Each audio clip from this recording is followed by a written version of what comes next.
세비 찬양대 은혜로운 찬양 감사드립니다. 어제나 오늘이나 주님은 우리를 도우시는 분이실 줄 믿습니다.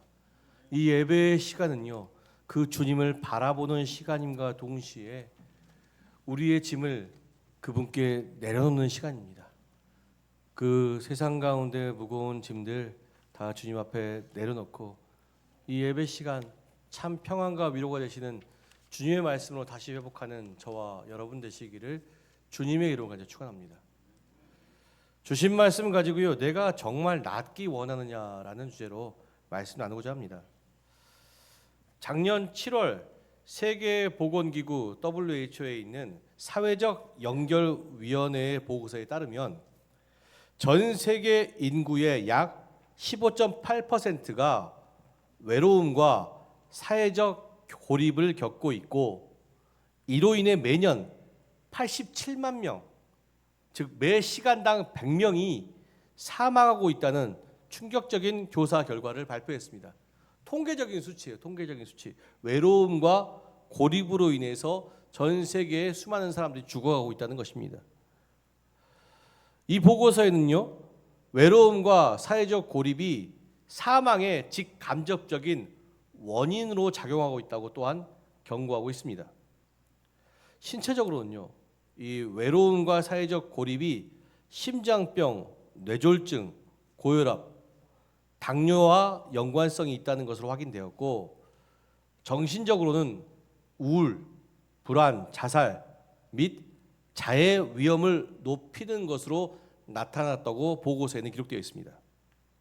특히 노년층의 경우에는요, 외로움과 사회적 고립이 치매와 알츠하이머 등 이 뇌 인지 건강 악화에 밀접한 관련이 있다고 보고서는 설명하고 있습니다. 이에 따라 세계보건기구 WHO는요, 2023년 11월에 외로움과 사회적 고립을 긴급한 세계보건 위협으로 공식 규정하고, 이를 해결하기 위한 연구와 치료 방법을 모색하고 있다고 합니다. 이처럼 외로움과 사회적 고립은 더 이상 개인의 감정적인 문제가 아니라 인류 전체의 생명을 위협하는 심각한 질병이 되고 있다는 것입니다.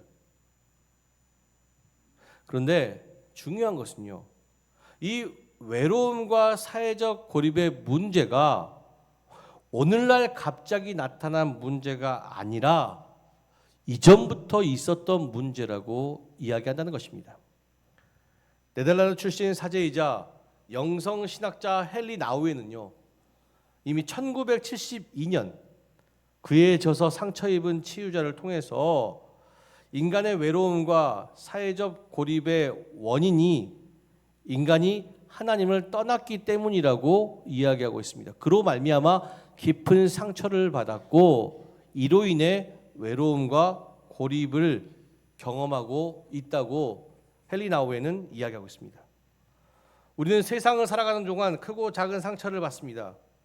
그리고 그 상처를 위로받고 회복하고자 세상과 사람들에게 아프다고 소리치지만, 그러나 치열한 경쟁 구조와 자기 중심적 가치관, 이기주의죠. 극단적인 이기주의가 가득한 세상 속에서 우리는 타인의 고통에 점점 무관심해져 갑니다. 그리고 또 어떻습니까? 타인의 아픔에 깊이 개입하여 함께 아파하는 것을 회피하려 합니다.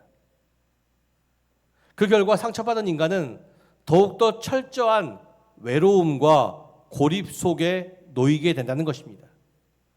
그래서 어떤 사람들은요, 다른 사람들에게 자기 상처를 들추지 않고 감춥니다. 또 어떤 사람들은요, 그 상처를 위로하기 위해 사람이 아니라 물질적인 것, 다른 쾌락으로 위로하려고 하고, 또 어떤 이들은 끊임없는 다른 사람과의 만남의 관계를 통해서 그 사람들에게 위로받으려고 하죠. 다른 사람들에게. 그래서 스스로 회복하려고 해요.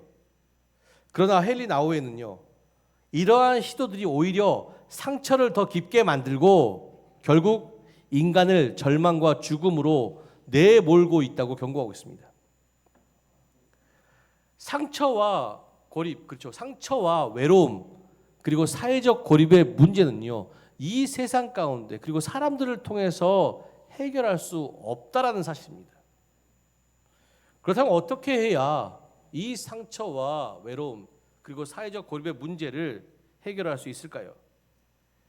헨리 나우에는요, 상처받은 인간이 회복할 수 있는 유일한 길은 상처 입은 치유자 예수 그리스도를 만나는 방법밖에 없다고 이야기합니다. 예수님은 우리의 아픔을 멀리에서 보시는 분이 아니라 친히 다가와 어루만지시고 고치시는 분이십니다. 빌립보서 2장 6절에서 8절의 말씀에서 사도 바울이 증언하듯이 예수님은 본체는 하나님이셨으나 고통받는, 상처로 인해 고통받는 우리를 위해, 우리에게 다가오시기 위해 자기를 비워 종의 형체를 가지시고 우리와 같은 사람이 되어 상처 입은 우리에게 다가오셨다고 고백하고 있습니다. 뿐만 아니라 예수님은 우리가 짊어져야 할 죄의 십자가를 대신 지시고 친히 상처를 당하셨다는 것입니다. 여기에서 중요한 사실이 있습니다.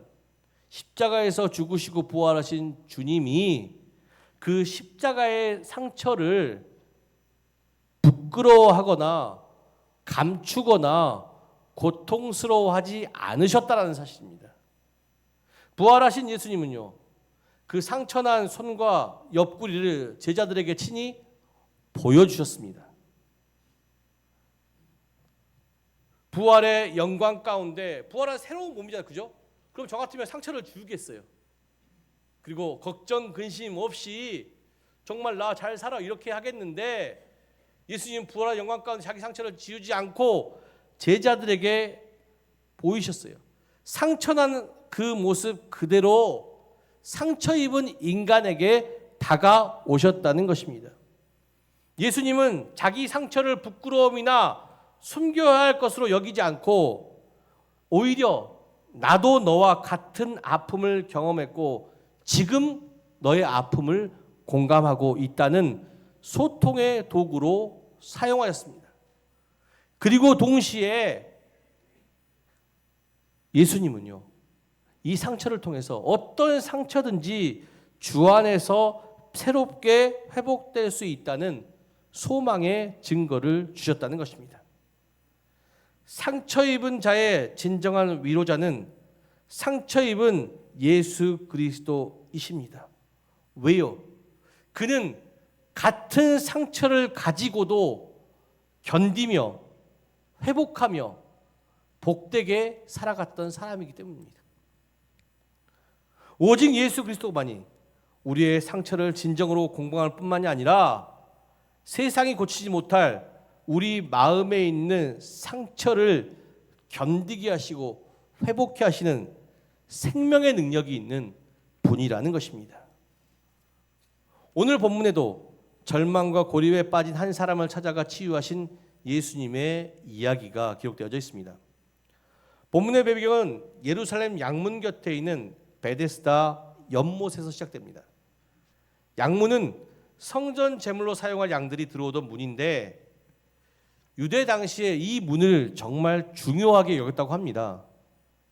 느헤미야 3장 1절의 말씀을 보면 성벽을 재건할 때 제일 먼저 재건하는 문이 뭐냐? 바로 양문이었다는 것입니다. 당시 유대인들이 양문을 중요시 여겼던 것은 양문이 성전과 가까이 있었기 때문입니다. 양문으로 들어오면 양문이 제일 위에 있어요. 제일 위에 북쪽 끝에 있죠. 동그라미인데 그죠? 거기 있으면 바로 문을 들어오면 뭐가 보입니까? 성전이 보여요. 양문이 왜 중요하냐? 하나님의 임재가 가까운 곳, 그곳은 하나님의 자비가 넘치는 곳이라고 생각했기 때문입니다. 많은 6월절이 되면 많은 순례객들이 오늘 본문의 배경처럼 예루살렘 양문 곁을 지나갔습니다. 그 곁을 지나가면 뭘 생각했을까요? 죄인된 우리, 하나님 앞에 설 수 없는 죄인된 우리지만 하나님 앞에 다가설 수 있도록 나에게 자비를 허락하여 주시옵소서. 그런 마음으로 양문 곁을 지났어요. 양의 재물을 놓는 그곳을 지나갔습니다. 예. 자비를 구해야지만 죄인된 우리가 함부로 하나님 앞에 설 수 없지 않습니까? 그러니까 자비를 구해야지만 하나님 앞에 설 수 있습니다.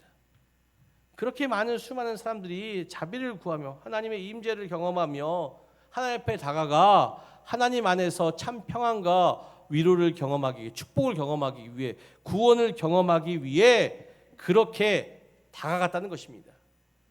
그런데 수많은 사람들이 양문을 통과해서 성전 앞으로 나갔지만 하나님이 임재하시는 성전 앞에 나아가 하나님의 참 평강과 축복과 위로를 경험했지만 그 양문 앞에서 성전으로 다가가지 못하는 사람들이 있었습니다. 그들은 누구입니까? 그들은 바로 오늘의 말씀의 3절에 등장하는 수많은 병자들입니다. 당시 병자들은요, 유대 사회의 당시 질병은 죄의 결과로 여기며 부정하게 그 사람은 죄로 말미암아 이 질병에 걸렸다, 엄청난 죄인으로 취급하고 그 사람을 멀리했어요. 그리고 함부로 성전에 들어오지 못하게 했다는 것입니다. 아이러니하죠. 자기들은 죄인이에요. 그러면서 자비를 구하면서 그 양문을 통과해 성전에 들어가지만 질병 있는 자들, 그들은 질병 있는 자들을 정죄했어요. 그의 죄로 말미암아 저렇게 된 것이라고. 그리고 성전에도 들어오지 못하게 했다는 것입니다. 자기는 자비를 구하면서 다른 사람에게는 자비롭지 못하는 사람들, 수많은 병자들은 그들을 바라보고 있었어요. 그래서 자신들도 자비를 얻기 원한다고, 자비를 얻어서 나도 하나님 가까이 가서 예배드리고 싶다고, 하나님 안에서 참 평강과 참된 위로와 참된 축복을 받으며 예배드리고 싶다고 그 양문 곁에 모였는데, 그곳이 어디입니까? 바로 양문 근처에 있는 베데스다. 베데스다라는 뜻은 자비의 집입니다. 자비의 집.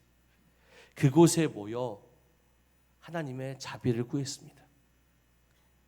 하나님, 질병 없는 이 불쌍한 죄인을, 이 질병 고쳐주셔서 저도 건강한 모습으로 하나님의 성전 앞에 나가가서 예배드리고 하나님의 참 평강과 기쁨과 위로를 받기 원합니다. 그렇게 생각하면 그들은 그들에게 모여서 성전을 바라보고 있었습니다. 그리고 또한 그곳에서는요, 이 병자들이 모인 또 다른 이유가 있었습니다. 4절의 말씀 함께 보면은요, 이 병자들이 모인 또 다른 이유에 대해서 이는 천사가 가끔 못에 내려와 물을 움직이게 하는데 움직인 후에 먼저 들어가는 자가 어떤 병에 걸렸든지 낫게 함이라. 그렇죠? 그들이 이 곳에 모인 이유는요, 베데스다와 관련된 전설 때문이에요. 전설이 뭐냐? 가끔 천사가 그곳에 물을 손을 대면 물이 갑자기 움직인대요. 움직이면 어떻게 해야 됩니까? 먼저 뛰어드는 사람이 어떤 질병이든 고침을 받게 된다고 생각하게 된 것입니다. 그러니까 사람들은 어떻게 됩니까? 모든 사람들이 이제는 성전을 바라보는 것이 아니라 뭘 바라봐요? 하나님의 위로와 평강, 축복을 같은 성전을 바라보는 것이 뭘 바라봅니까? 베데스다 우물만 바라봐요. 언제 움직이는 거? 그리고 움직이면 어떻습니까? 모든 사람들이 먼저 들어가기 위해서요. 처음에는 그랬겠죠. 다 아픈 사람들이잖아요, 그죠? 서로 아프니까 서로를 위로해 주었어요. 서로를 위로해 주었는데 그렇게 사랑이 많았는데 갑자기 물이 움직이니까 어떻습니까? 내가 고침 받아야지.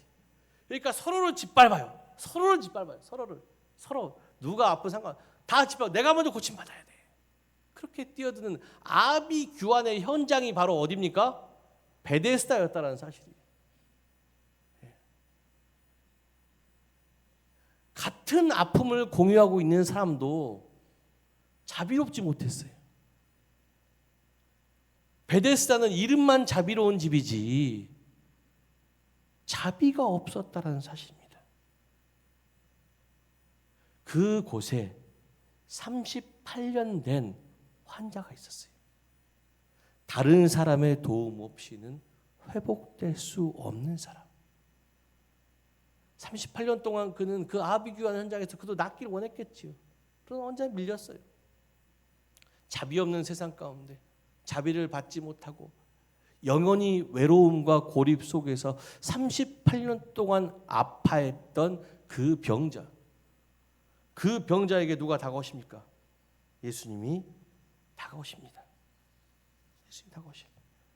그리고 예수님께서 뭐라고 말씀 원합니까? 오늘의 제목과 같이 내가 낫길 원하느냐, 내가 정말 낫고자 하느냐, 이렇게 말씀하셔요. 그러면 이 질문의 해답은 뭡니까? 주님, 내가 낫길 원합니다. 그렇게 답해야 되겠지요. 근데 병자는 뭐라고 대답합니까? 7절 말씀 함께 볼까요? 병자가 대답하되 주여, 물이 움직일 때 나를 못에 넣어주는 사람이 없어 내가 가는 동안에 사람이 먼저 내려가나이다. 주님께 푸념을 해요. 주님, 물이 움직일 때 내가 얼른 가서 치료를 받아야 되는데 나를 옮겨줄 사람이 없어서 내가 여전히 38년 동안 이곳에 있어요. 낫기를 원한다고 얘기한 것이 아니라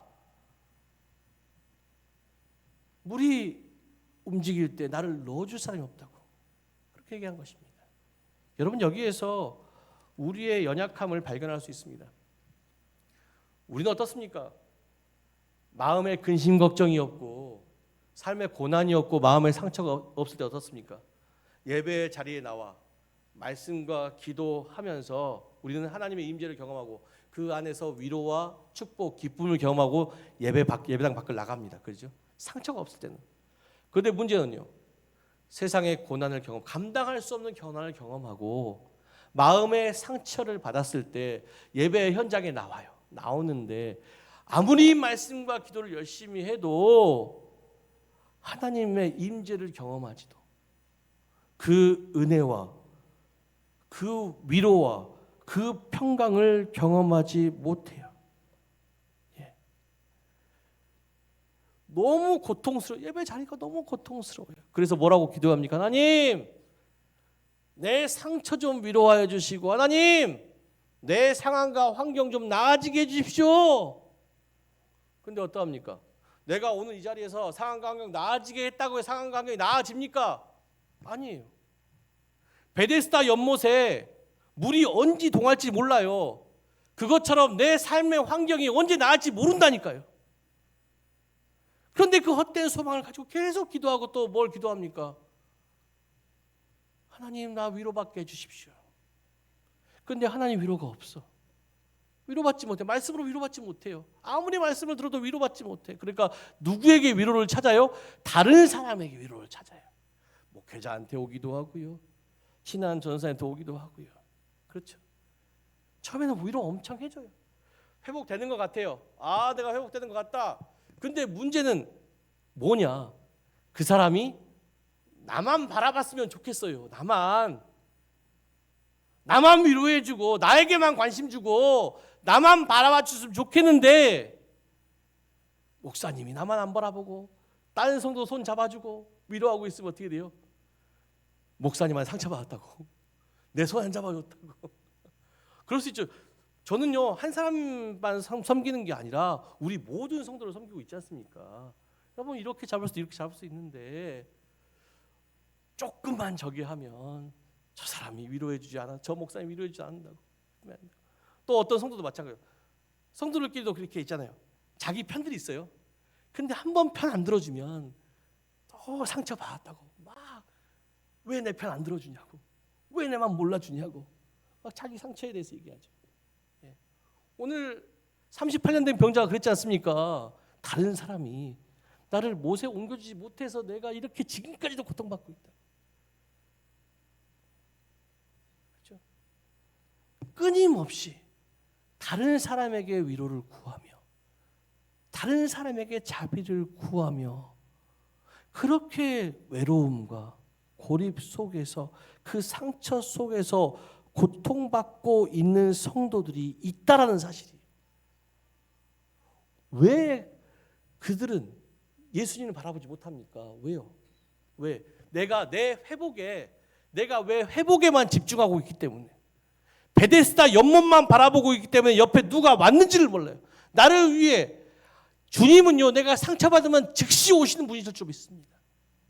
즉시 오셔서 나에게 뭐라고 말씀하십니까? 내가 낫기를 원하냐 물어보시는 분이시라니까요. 근데 주님이 오셨는데도 그저 내 회복에만, 세상이 달라지기만 원하는 것이. 여러분, 회복만 간구한다고 해서, 갑자기 내가 기도한다고 해서 내게 주어진 상황과 환경이 달라집니까? 아니지 않습니까? 또 다른 사람들 아무리 해도 그 사람이 나만 바라봅니까? 아니에요. 그 사람도 여러 사람들이 있지 않습니까? 바라봐야 될 사람들이 있지 않습니까? 나만 바라보지 않습니다. 그 사람들에게 원망하거나 미워하면 점점 더 나만 고립되어져 가요. 나만 홀로 되는 것 같고. 왜 그런 고통 가운데 사십니까? 지금 38년 된 그 병자가 그렇게 오랫동안 그렇게 살아가고 있다는 사실이에요. 물이 언제 동일지 모르는 물, 언제 끝날지 모르는 고난 가운데 이 고난을 빨리 끝나기 원합니다. 이렇게 기도하고 헛된 소망을 품고 기도하고, 또 다른 사람의 위로, 하나님 위로해 주지 않으니까 다른 사람의 위로, 목사님 저 위로해 주세요, 저 위로해 주세요. 힘들고 아플 때마다 물론 위로할 수 있죠. 그러나 그 사람만 바라볼 수 없어요. 왜요? 나는 여러 가지를 또 바라봐야 돼. 그죠? 바라봐야 할 게 너무 많습니다. 위로해야 될 게 너무 많고. 그죠? 그렇지 않습니까? 세상의 위로를 구걸하고 다니는 그를 예수님 뭐라고 말씀하십니까? 오늘 말씀 11절 말씀 함께 보겠습니다. 대답하여 내를 낫게 한 그가, 자, 죄송합니다. 제가 8절 말씀 함께 보겠습니다. 예수께서 이르시되 일어나 내 자리를 들고 걸어가라 하시니. 자, 예수님께서 병자의 질병을 낫게 하셨습니까? 아니지요? 너가 회복될 줄로 믿는다. 아니지요? 아니면 베데스다의 못이 움직이게 할 것이다 말씀하셨습니까? 베데스다의 못아 움직여라 했습니까? 아니지 않습니까? 그죠? 상황과 환경은 달라지지 않았어요. 내 상처도 나아지지 않았지만 예수님 뭐라고 말씀하십니까? 그 모습 그대로 일어나 내 자리를 들고 걸어가라고 이야기합니다. 상황과 환경은 달라지지 않았지만, 상처받은 모습 그대로이지만 누굴 믿고요? 예수 그리스도. 나와 함께 하시는 예수님. 약할 때 강함 되시고 절망 가운데서 희망을 보이시는 예수님 믿고 그 상처를 안고 변하지 않은 상황과 환경 앞에 담대하게 서라고 말씀하십니다. 그때 하나님의 회복이 시작될 것이라고. 여러분, 그런 여인이 한 사람 있지 않습니까? 수가성 여인 보십시오. 수가성 여인 어땠습니까? 세상 가운데 엄청난 상처를 받은 사람이에요. 여인이에요. 그렇죠? 세상 가운데 고립되어서 외로움 가운데 고통받는 그 여인이 예수를 만나는 그 순간 여전히 상처는 회복되지 않았어요. 여전히 상황과 환경도 달라지지 않았지만 예수를 믿는 믿음으로 다시 한번 그 자리에서 일어나 세상 가운데 나가서 예수를 담대히 선포했지 않습니까? 나 달라진 것 보라고. 여전히 상처는 계속되고 여전히 고난은 계속되지만 내가 그 자리에 매몰되어져서 우울해하거나 절망하거나 죽음을 생각하는 것이 아니라, 상처가 있어도 내 상황과 영광은 달라지지 않았어도 기뻐할 수 없는 상황 가운데 기뻐하고 감사할 수 없는 상황 가운데 감사하며 그 죽음의 자리를 일어나서 생명으로 나가고 있는 나를 보면 내 안에 주님이 살아계시는 것 증거되지 않느냐. 여인은 그렇게 세상 앞에 나갔지 않습니까? 상처 입은 인간을 치유할 수 있는 것은 상처받은 치유자 예수 그리스도. 그분은 우리에게 오셔서 그 상처를 보이셨어요. 자, 나 봐. 상처 있음에도 불구하고 새로운 삶을 살고 있지 않느냐? 나는 죽지 않고 새로운 삶을 살고 있지 않느냐. 그러니 너희도 그럴 수 있다. 상처는 여전히 회복되지 않을 수도 모른다. 내게 주어진 상황과 환경은 여전히 변하지 않을 수도 모른다. 물이 언제 동해질지 모르겠지만 중요한 것은 그런 너일지라도 내가 찾아가 위로할 것이다. 그런 너일지라도 내가 보호하고 내가 너에게 능력을 더해줄 것이다. 사랑하는 성도들, 믿는 자의 능력은요, 강할 때 있는 게 아니라 약한 그때 온전하게 될 줄 믿습니다. 약할 때 그리스도의 능력이 우리에게 머물기 때문입니다.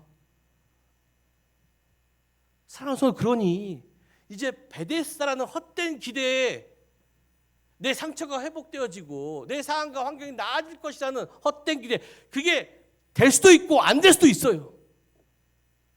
물이 언제 동일지 모르는 것처럼 될 수도 있고 안 될 수도 있겠지만 거기에 매몰되지 마십시오. 그것만 바라보지 마시고 상처가 있을지라도 상황과 환경이 변화되지 않을지라도 그 자리에서 나를 일으켜 세워서 크게 사용하시는 주님, 절망과 고통 속에서도 희망을 노래하게 하시고 기뻐할 수 없는 것 기뻐하고 감사할 수 없는 것 감사하며 외로움과 고립에 매몰되지 않게 하시고 언제나 당당하게 인생 살게 하신 하나님, 그 예수님을 바라볼 때 우리의 삶이 놀랍도록 회복되게 될 줄로 믿습니다.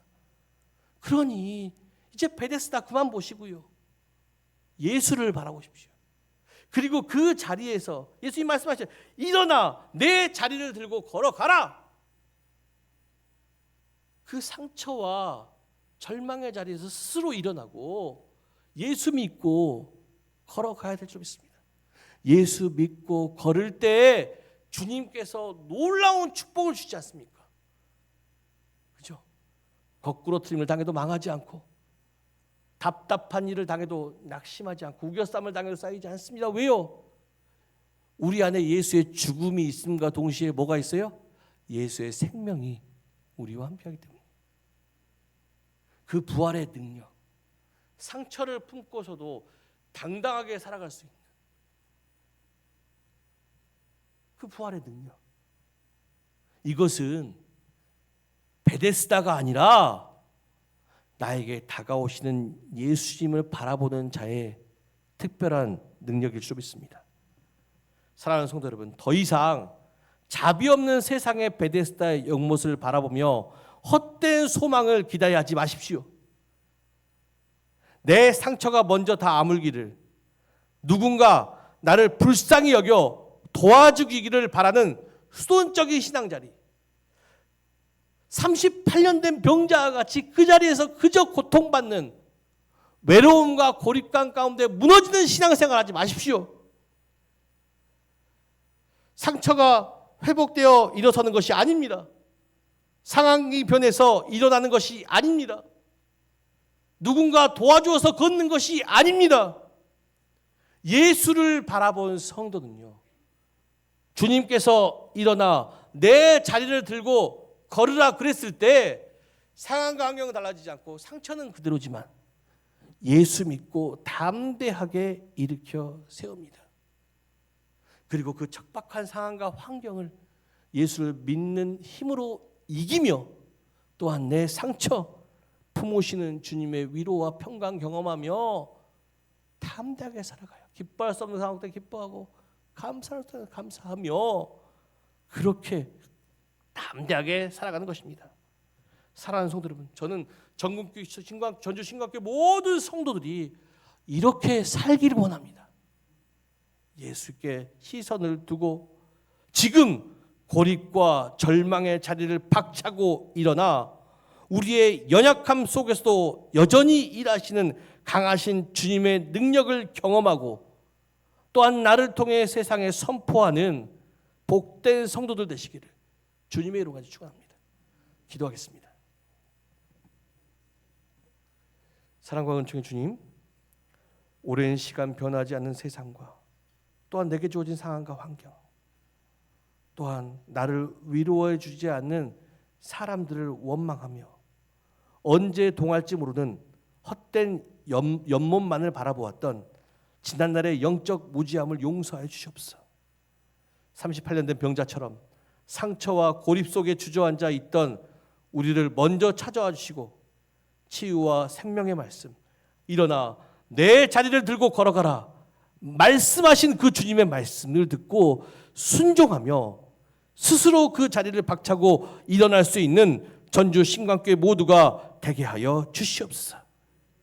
이제 세상이 나를 알아주기를 기다리는 연약한 믿음 버리고 일어나 걸으라 하시는 주님의 말씀에 담대히 순종함으로써 내 두려움과 내 외로움과 내 죽음의 자리를 박차고 하나님의 생명 가득한 그 나라로 향해 나갈 수 있으며, 또한 나를 통해서 여전히 고통받고 있는, 여전히 베데스다를 바라보고 고통받고 있는 그 성도들이 또한 회복되어질 수 있는, 내 상처를 통하여서 그들을 회복할 수 있는 능력의 도구로 사용하여 주시옵소서. 하나님께서 지금 이 시간 그 자리를 박차고 일어날 때 그를 절망과 좌절의 자리에서 생명과 소망의 자리로 인도하여 주실 줄로 믿습니다. 오늘 이 말씀 붙잡고 다시 한번 힘을 내어 일어설 수 있는 전주신광교회 모든 성도들 되게 하여 주시옵소서. 우리를 온전케 하시는 우리 구주 예수 그리스도의 이름으로 간절히 기도드렸습니다. 아멘.